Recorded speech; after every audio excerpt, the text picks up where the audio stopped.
It'll do it. What? What's up, Z-Pack?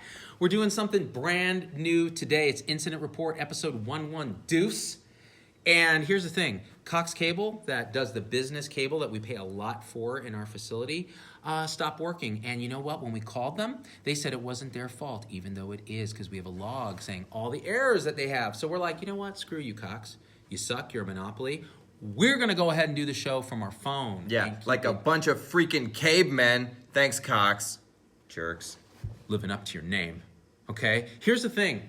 We're super excited, though, because this episode and a couple episodes after this, you're going to be really stoked because 23andMe, many of you guys have heard about this company. They're a direct-to-consumer genetic health testing, ancestry testing company, and they've been around since 2007. I have experience with them in the past, and I've talked about it, and we reached out and we connected, and we realized, wait a minute, my thinking as a healthcare provider has evolved about direct-to-consumer genetic testing. I used to be very much like, and the more I learn and the more I get involved in this space, the more I realize, look, our patients are doing this. Why would they do direct-to-consumer genetic testing? Because they want to find out what their ancestry is. They want to learn more about their background. They might want to see what kind of genetic health risks they might have or carrier status they might have. And you got to understand that you spit in the cup and you send it off and they get you the results. You got to understand that when you're looking at health risks, this was, the FDA had to come in and start regulating some of this because you have to understand that these sort of risks are really, the reason you do the genetic testing is not to make you freak out and all this other stuff. It's so that you can have a conversation with your healthcare provider. And the more we connect with them, the more we realize this is the future of personalized medicine and health 3.0. So we want to help you guys actually experience this. And you got to understand, like, when you're using these tests, they're intended for use in adults, okay, to actually report carrier status and genetic variants that are associated with a higher risk of developing a disease.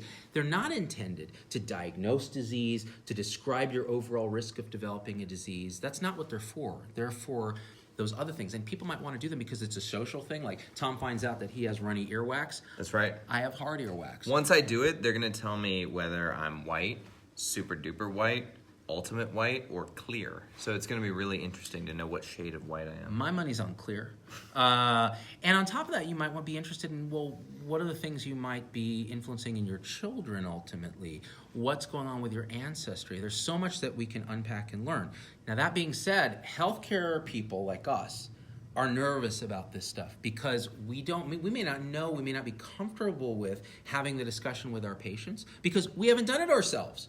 And so 23andMe and I were talking, and I said, hey, how about this? Could you give us a discount, something like half off, for healthcare people that are fans of the Z Show? If you're watching this show, you're one of them, where you could get their ancestry and health kit for actually $99 instead of $199 in a limited way. So they said, we'll give you 2,000 codes, and you can tell the Z-Pack about it, and we put the link in the description for the show. So if you want to sign up and actually get a code for half off for Thanksgiving or Christmas, it would be great because it's a great way to learn about how this thing works. And then Tom, Logan, and I, by the way, show them you, Logan. Yeah, you forgot about Hanukkah, Z. I'm offended because who knows, I may be Jewish. You never know. You could find out with 23andMe how much Ashkenazi Jewish you have in you. My dad, he did 23andMe, and he self-reported Ashkenazi Jew, and I was like, we don't have any Ashkenazi Jew in our family. I don't know where you're getting this information from. And this is the other reason you would do something like this, is to be a part of the research that 23andMe does to actually understand the connections between genetics and actual phenotypes, meaning the expression of those genes in the real world. So you end up doing interesting surveys if you opt in, and that data helps them to develop potentially therapeutic interventions. Debbie says she's hella nervous to do it. She wants to do it as a healthcare professional, but I don't know. Debbie, $99 if you get the coupon, if you click through, and before they run out. This is what the kit looks like. So Tom, Logan, and I got the kit. We're going to spit in this thing. We're going to show you how to do it in a future show.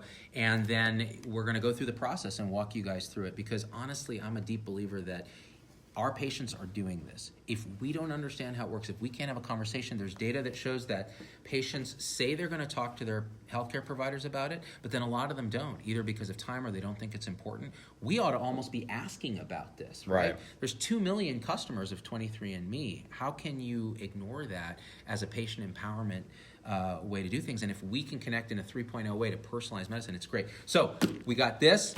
Click on the coupon, sign up. It's in the description link, guys, for the people that are asking. And it's super dope because it's only for us. It's only for us. Nobody else is getting a deal. They are Just the doing CPAC, this yo. for us. Now, here's the best part. Tomorrow, Tom Logan and I are going on a little adventure. We are flying to Mountain View, California, which is my old hood where I used to live when I was training at Stanford.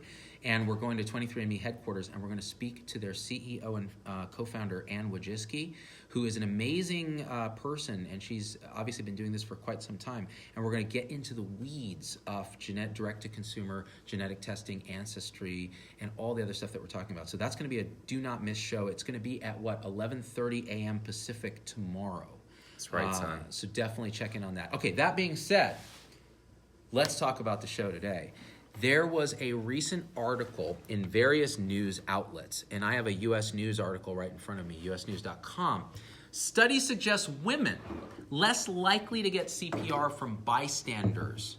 Now, what is that about? We've been in the midst of all this, like, Louis C.K. is masturbating in front of people. Harvey Weinstein is assaulting women. George Takei is accused of assaulting men. And George H.W. Bush, I don't even know what he's doing. That's right. But he's telling a really bad joke and then grabbing butts. David Copperfield. Okay, so in the setting of all this now, we get evidence that women are more likely to not get CPR in public places. Now let's dig into this, because I think part of it, the theory that the researchers have, is that people are worried about touching a woman inappropriately in a public space, about the clothes impeding stuff, and they don't want to move the clothes around. We train in CPR often on male dummies. There's a lot of different reasons why this might be the case. So going through the article very quickly, basic line is women are less likely than men to get CPR from a bystander in a public place and more likely to die, a new study suggests. And the researchers think that it's reluctance to touch a woman's chest. That might be one reason. I don't know, Tom. Would that stop you? I'm going to be honest. I'm fairly reluctant to touch most strangers' chests. And also, I don't know CPR, so you would die if you had a heart attack around me. That makes me feel really good, because I'm 44 and Indian, which means I'm likely to have a massive cardiac arrest in front of you. Also, you have to, break their sternum, right? I don't feel comfortable doing that. Not always, but that was one of the things that the researchers pointed out, is people are afraid to hurt women because of, again, the bias that women are physically less strong. Could you be cracking ribs? Could you be injuring them by doing CPR? Whereas people are totally willing to go to a man and be like, damn it, live! Right? And so, listen, I'm sorry I'm not willing to abuse women, okay? Jesus. How did this suddenly become me as some kind of an assaulter? I want to save lives. He's like, you're a criminal. You're worse than CK, man. He just masturbated in front of people. You want to actually touch people physically. So 39% of women suffering cardiac arrest in a public place were given CPR. That's terrible. Versus 45% of men. That's still terrible. Yeah. It ought to be 100%. And men were 23% more likely to survive, the study found. Now, it involved 20,000 cases around the country, and it's the first to examine gender differences in receiving this kind of help from a public versus professional responders. So this is from the public. And then one of the quotes is, it's kind of daunting thinking about pushing hard and fast on the center of a woman's chest. People might be afraid they're hurting her, and then they kind of go through, and in theory, so Benjamin Abella from UPenn, one of the study's leaders, says, look, why are you worried? You're not touching breasts technically. You're supposed to put your hands on the sternum, which is between the breasts. But this is the problem. There's a lot of misunderstanding. We're going to go through this in a second. Cardiac arrest, we know all about that. Now, so apparently this is not the time to be squeamish because it's a life and death situation, says Abella. Well, exactly. So the question is, if we're biased because we're afraid to hurt women, we're afraid to touch breasts, we're afraid to be accused of being a perv to save someone's life, then we need to address this early and often in even the training for CPR. And again, we use mannequins, not womannequins, typically. But, the cool thing is, I went to a dress shop that was having a clearance sale because they went bankrupt, and I got a womannequin, so we can do CPR on her. Get over here, Logan. We're going to do this. All right. Check it out. It's about to get real. People. Also, super embarrassing. Z had to watch a video. He Googled how to do Don't CPR tell him that. so he could make sure he was up to date. It's true because Tom was like, "Why are you Googling how to do CPR?" I'm like, "Tom, you don't understand. If I'm 5 minutes out of date on this, I'm gonna get 1,000 messages from nurses who are like, "Oh my God, you did not do that to the chesticles." So I had to make sure I wasn't missing anything, and thankfully I wasn't. This is how it goes. Oh my God, Annie, what's going on? Are you okay? Annie, are you okay? She's not okay. Hit me, Tom. Call 911. Stat. I'm on it. She's not gonna make it. All right, go. Annie, are you okay? No? Okay, here's your sternum. Here are the boobies. I'm going to put the heel of my hand on the middle of the sternum. The other hand is going to go on top of this first hand like so. And I'm going to get a good arc from my hips and start CPR at about 100 compressions a minute, hard and fast in the center of the chest, squeezing down at least 1 to 2 inches, at least, of compression. And what rate am I going to use? Okay, punks will be like you staying alive, okay? Staying alive is for punks. Are we in the staying alive cam right now? Yeah. This is what that looks like. Well, you can't tell by the way I use my walk, I'm a woman's man. Now see, already I've said woman's man, and I'm squeezing on the chest of a woman. That makes me uncomfortable. This is the song you guys use for CPR. Annie, are you okay? Cool. Heel of the thing on the sternum, other hand over the top, good angle on the thing. He's called 911, and I'm like, clear.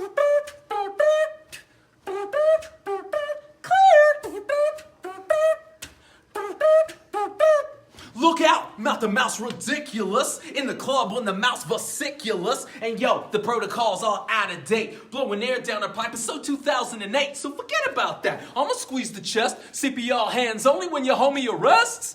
That's how you do it, son. So, do I care that she has breasts? Am I worried about hurting her because she's a woman? No, I want her to live. That's how you do CPR, snitches. Shazam. Now I'm going to get 30 emails on how I did that wrong. Do you see? Watch the master at work, yo. Watch him work. It ain't easy being the master and being at work. Let's see, what comments we got. By the way, I like when the $30,000 worth of camera equipment is just sitting around because Cox can't get their shit together. I hate Cox so much. So much. We were streaming and they're like, oh my God, everything checks out. I'm like, then why can't we upload to Facebook at more than 1 megabyte? Are you kidding me? Sarah says, my mom just had a choking incident. They did the Heimlich maneuver, which was unsuccessful. She ended up needing CPR, 13 cracks / broken ribs. Later, she is alive. This just happened to Rand Paul, too. He had like 6 broken ribs. Yeah. How painful is it? Have you ever broken a rib? It's horrible. I haven't done it, but I know that patients who've had it, it can actually be so bad that you don't take deep enough breaths and your lung partially collapses and you get pneumonia. The other problem is that you can actually injure the lung from a displaced fracture, which is what they thought Rand Paul had. And you know what? That's the thing about Rand Paul's thing.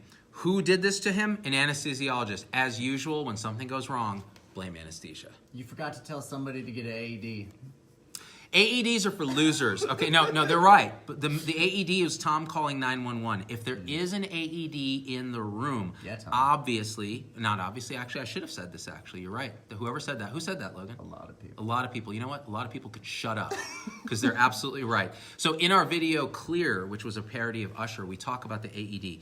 If there's an AED handy while you're calling 911, you never don't call 911, by the way. You do that first. Grab the AED, put the pads on the chest, hit analyze on the device, and the device will do the rest. It will walk you through and tell you what to do. Analyzing, delivering shock, stand clear, or this person is fine. Why are these pads on the chest?